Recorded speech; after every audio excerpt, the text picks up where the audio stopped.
লিটনের সেঞ্চুরি, মিরাজের 50, হাসানের জোড়া শিকারে বাংলাদেশের দিন। প্রথম ইনিংসে বাংলাদেশের একমাত্র বোলার হিসেবে উইকেট শূন্য ছিলেন পেসার হাসান মাহমুদ। তবে ব্যাটিংয়ে একমাত্র অপরাজিত ব্যাটার ছিলেন তিনি। লিটন দাসকে দারুণ সঙ্গ দিয়ে পাকিস্তানের লিড কমাতে রেখেছেন কার্যকরী ভূমিকা।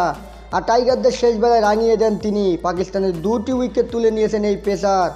রোববার রাওয়ালপিন্ডিতে সিরিজের দ্বিতীয় শেষ টেস্টের তৃতীয় দিন শেষে 21 রানে এগিয়ে আছে পাকিস্তান।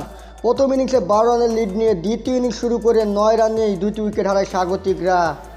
এর আগে নিজেদের প্রথম ইনিংসে 262 রানে গুটিয়ে যায় বাংলাদেশ। অথচ দিনের শুরুটা কি বিবর্ণনা ছিল বাংলাদেশের। 26 রানে যখন শীর্ষ 6 ব্যাটার সাজ গড়ে তখন ফলোঅনের সংখ্যায় ভুগছিল দলটি। এমনকি 50 রানও ছিল বহু দূরের ব্যাপার। এরপর লিটন দাসের দুর্দান্ত ব্যাটিংয়ে ঘুরে দাঁড়ায় টাইগাররা। সঙ্গে পান মেহেদী হাসান মিরাজকে, এমনকি ভালো সঙ্গ দেন হাসান মাহমুদও।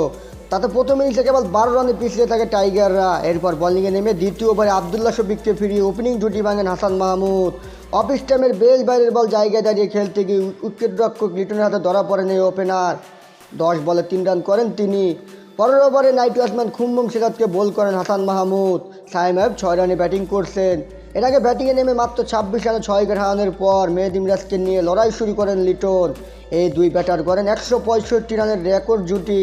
মিরাজ বিদায় নিলে লেজের ব্যাটার হাসান মাহমুদকে নিয়ে আরও একটি পার্টনারশিপ গড়ে তুলেন লিটন। 71 রানের দুর্দান্ত একটি পার্টনারশিপ হয় তাদের মাঝে। কিন্তু লিটনের বিদায় এই জুটি ভাঙলে স্কোরবোর্ডে আর কোনো রানই যোগ হয়নি। মিরাজের বিদায়ের পর মূলত এক প্রান্তে আগলে রান বাড়ানোর দিকেই নজর ছিল লিটনের। দারুণ সব শটে করছিলেন দারুণ কিছু, কিন্তু সালমানের বলে লং অন সীমানার সাইম আইয়ুবের ক্যাচে পরিণত হন তিনি। 138 রানে থামেন এই ব্যাটার।